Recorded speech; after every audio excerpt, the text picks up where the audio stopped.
Hi, this is Milo for bestpokercoaching.com, and in this video I will show you which hands you can continue with when facing a 3-bet.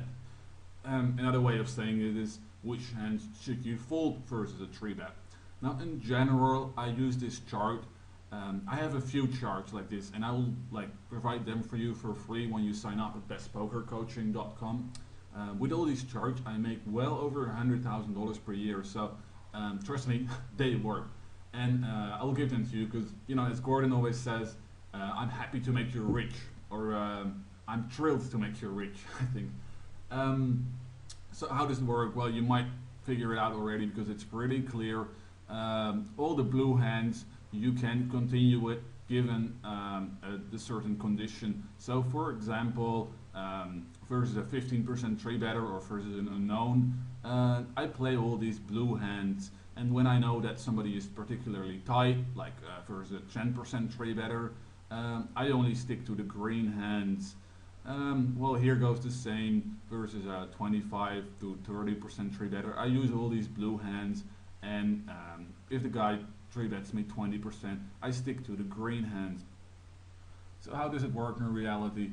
Well, in this example, we have our 3-better as a 3-bet of 21%, our villain. We have Jack-8 suited, we're getting 3-betted, so what do? We take a look at our ranges and we see versus a 20% 3-better, or actually versus even a little bit looser, we see Jack-8 suited has a green thing around it, so we can call with that hand. So that's what we do, and we get to see a flop. And let's just, this is not really part of the topic, but let's just go through it anyway. He checks. So what do? Well, some people, they check behind here. I don't like that because our hand is pretty strong, and if we check behind and he makes a bet, we don't know where we are at all. I like to take the pot down, especially if he has a queen or a 10. Some people even check like ace queen or ace 10 on this board, which is really bad. I think they should continuation bet that because it's such a high one on the high end of their range. But maybe he has it, maybe he doesn't, we don't know. But we have middle pairs, so we're gonna bet. One other important stat to look at is the stat behind this bracket here. I'll show you how it looks. It's the continuation bet in re-raised pots.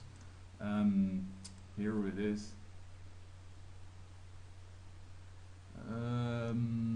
Here it is. The flop continuation bet, flop 3-bet pot continuation bet.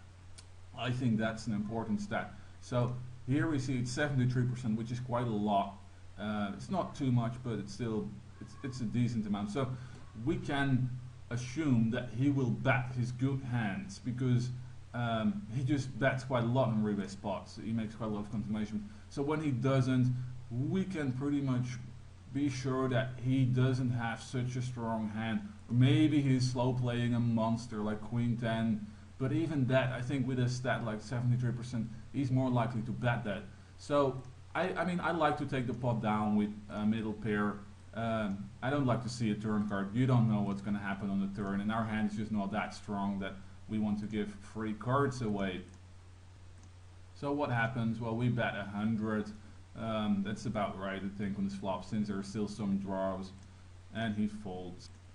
Here is another example. We have a6, we're getting 3-betted. The guy has a 3-bet of 15%, so we go to our thing again, and we see 15% versus 15%, a6, it's a clear fold. So we fold, and that's it. So why don't you want to be the guy who folds too much? Well, first of all, we all hate getting 3-betted, unless you have like a monster like ace king, ace queen, maybe ace jack, or 9s or better, or if the guy's just 3-betting a ridiculous amount of hands and we have like a low pocket pair or another hand which we can 4-bet push profitably. In general, we don't like getting 3-betted, and why not? Well, with most hands we make more money if they fold pre-flop, or if we can see a flop and have the initiative. So here is a nice example of that. We have got an extremely trashy hand, 3-7 off suited, but we make it 20 anyway. I think we could have actually made it 30 against this guy because his 3-bet is so low, and he actually folds quite a lot of continuation bets as well. So I think actually making it 30 against this guy is better. His call to steal is 41 as well.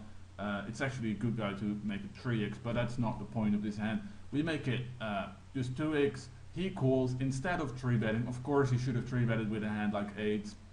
Anyway, we flop a very good hand, and he check raises us. Now, why do I not 4-bet here? I mean, there is a point of 4-betting, but the hand, I mean, the problem is his check raise on flops is only 5%, which means that he pretty much only does this with the nuts. So I'm a little bit careful. I'm actually not that excited about my hand. Like 7-6 suited is much better, 4-5 suited, 4-5 offsuited. Of course, there is a straight, top 2 pair. I would probably 4-bet here with 7-6 suited and above. Anyway, so we call, and actually this looks like a really bad card, but I was really happy with this hand, with this card, because he would never raise a draw with a check raise flop of 5%. He would never raise a draw. So now when he makes a continuation bet, I mean, it's a scare card, so if he has a set or a straight, it will probably slow him down, or he has top 2 pair. So he makes it 155, and I just call, and now he checks. So I'm pretty sure, I mean, he could be doing this with a set even, because he might be very scared. But at this time, I think I have the best hand, so I just make a value bet and I get called. Well, that's not the point of his hand. The point of his hand is that we get to see a flop. That's how we exploit it. That's how we exploit people who don't 3-bet us enough. And that's why we don't want to get 3-betted, because we can realize our equity even with really trashy hands like 3-7s offsuited on a flop. We get to see, we can flop the nuts or almost the nuts like we have now, or you know, imagine that this hand, that flop would have come up with ace, king, and deuce or something, or some high cards or something. Then we would have simply bluffed the guy off, because his fall to continuation bet is high as well. So all in all, we don't want to get 3-betted, because we make so much more money if we don't get 3-bet. So the second reason why we don't want to fold too much versus 3-bets is because some players will adjust by 3-betting us even lighter, because they realize it is a profitable move on their side if we fold too much.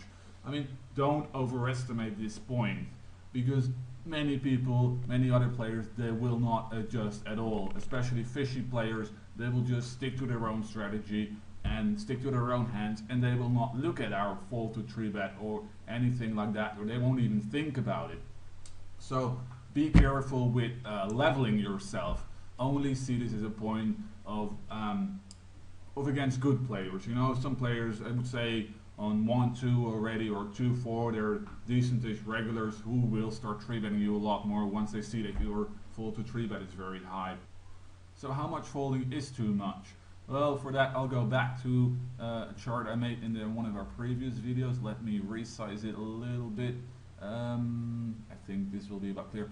So here we calculated the fold to 3-bet break-even point is around 65%, and then we also like the 3-better guy has some advantage because he has the initiative. However, the other guy has position. Anyway, we came to the conclusion that a fold to 3-bet of around 60 is about good. Is if you get, like, if you go higher than that, you will become exploitable. So what does a fold of 3-bet of 60% mean? Well, that means that we have to play about 40% of our hands, which is exactly what I did in the chart. This range is about 43%. It'll even be a little bit larger, as I will show in future videos, where we start 4-bet bluffing, or how we can add some hands against other players. By the way, for the people who think, so why is this range so much tighter? I mean, aren't we being exploitable here? Because we fold only 20 or 21%. So, I mean, we call only 21%, or play 21%. So we fold about 78%. So aren't we being exploitable here? Yes, we do play exploitable, but we play it against people who don't exploit us. Like, we only use this strategy against people who are very tight in their 3-betting, who only 3-bet 10 or 15%. So in theory, they can exploit us, however, they don't. So that's why we are playing quite tight against them as well. This also means that in Hold'em Manager, if you look at your own fold to 3-bet stat, it can actually be quite high. I think, for example, mine is around 58%, something like that normally, which means that it actually isn't 58% against these guys, against regulars, against good regulars. I play a lot more than, you know, it's probably like around 50 or 45% or so, my fold to 3-bet. But against like tight players, I do fold a lot to 3-bet, and there's nothing wrong with doing that. Like, they're not exploiting us. So then if you decide to call against these players, stick to hands with monster potential, like suited aces, some suited connectors, some suited kings. These Broadway cards still do well. Like these suited hands do pretty well. I mean, as you can see, it's a pretty tight range. Like against a 10% 3-better, it's only 13% of our hands, which is fine. One thing about the suited aces is, first of all, they eliminate quite a lot of combinations of ace king, ace queen, ace jack. There is of course a chance of being dominated, but I think domination in general is being overrated, especially in heads up poker.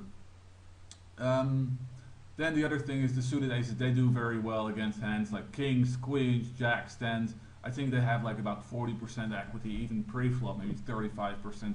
I can't remember exactly. But all these hands have monster potential. Here is a nice example of that. We have a villain who 3-bets is 16%, which is kind of on the low side. We have king 9 suited, so we make it 8. This is actually 2-4. This is a hand I played a while back ago. He makes it 28, so that's a pretty standard 3-bet, I think.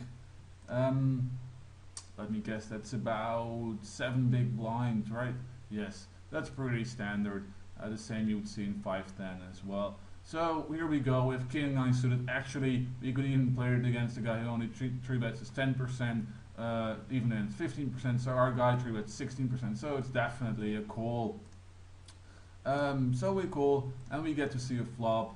Well, he continuation bet. His continuation bet in relay spot is 67%, which is fairly high. He makes it pretty big. And what can we do? Well, we can raise here as well because he's bluffing so much. I think raising here is not that bad. However, we are kind of deep, so I don't really expect him to fold an ace either. So what I decided to do was I decided to call with the intention of raising his turn bet. And how do I know that he's going to make a turn bet? Well, his this number, the 100, is his continuation bet on the turn. It's a very good indication for second barreling, to see if people second barrel. So I'll show it in the HUD. Give me a moment. Heads up. Stats, here you go. The turn continuation bet. So that's the one, this 100. So I'm pretty sure, I'm pretty confident he is going to make a continuation bet on the turn. And I'm also pretty sure that it's unlikely for him to fold an ace if I raise him here on the flop. So what do? It's not really a float, because I mean I actually have a pretty good hand, but in a way it is a float. Anyway, if he makes a bet here, I will bet here as well. I'm probably, well, if he checks, I'm gonna bet as well, because he just fires so many barrels. So now we can just push, because any other bet sizing doesn't really make much sense. I mean, we're committed anyway if we make a raise. So the point of this hand is, well, the first point is that we can play a hand with a monster potential against this fairly tight 3-bet range. And the second point is that because his turn continuation bet is so high, his second barrel in his range on the turn when making a continuation bet is pretty much the same as his range on the flop. So it doesn't really give us any extra information, but in case he is bluffing like he was, then we do get his extra 84 euros. So there's no point in raising the flop in this scenario, because we just miss out on his extra 84 euros in case he is bluffing.